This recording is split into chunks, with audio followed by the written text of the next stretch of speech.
Alo ngikhethe unyazi lezulu. Bangcwele benkosi umfana wakhona lekhaya, umfana wakaNgusi.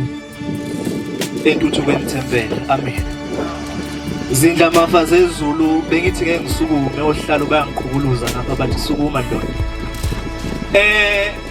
Ngithi ngihlala phansi nje ngoba ngibona ngiyingane ngifuna inkonzo yokulalela amaNazaretha. Ngoba leyo nkonzo ingaphezulu kwenkonzo ongasukuma uyikhuluma. Bakhonza abahle bathi abadala esabezwa bekhuluma ngalokuhamba.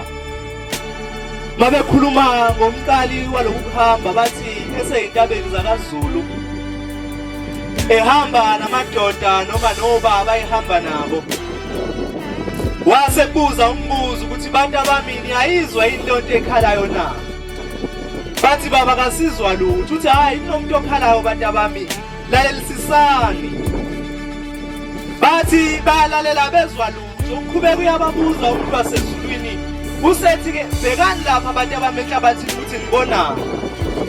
Bathi mabebhekisa amehla abo babona ukuthi inhlabathi ithulukiwe kusho ukuthi kade isetshenziswa. Wayesethi mbanini ke bantu abami nibone ukuthi nizoficani lapho ngaphakathi kunomuntu uyakhala. Base begumba babefika ngaphakathi bafica inganga. Bafica imalasi ngoba kunamagama ahlonishwayo lapha ekhaya. Bafica imalasi ngaphansi komhlabathi seyigqitshiwe ayifile kodwa amaNazaretha.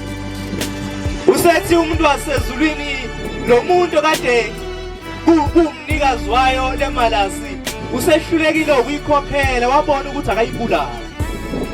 Kodwa angikho endabeni yale malasi bafowethu, isendabeni yami na ukuthi uShembe mayikwazi ukuzwa yona ahawukele yona noma isingaphansi komhlaba yona ingenalo ibhuku lika-23 ingakaze yesimayweni ingakaze yemgidini ingahambi izifungo zikaShembe kangakanani-ke wena udele konke okwakho wezala namhlanje. maNazaretha njengoba nibethe le ngubo nje niyinto enkulu kuShembe niyathanda. Into umuntu akumele ayikhulekele ukuthi Shembe uzongikhumbula. Shembe noma nginezono noma endleleni yakho ngingakwazi ukuqonda kodwa wena mnikazi wabantu ifake ezulwini lakho. Uthi uShembe ke uma usemhlabeni ngokukhulekela ukuthandwa ngoba uma uthandiwe ngiyongena nawe ngikufake phansi komjiva wami. Babuza abantu ukuthi yinto eyigodile eMashembe ngithi ngigodle into yami enhle engiyithandayo.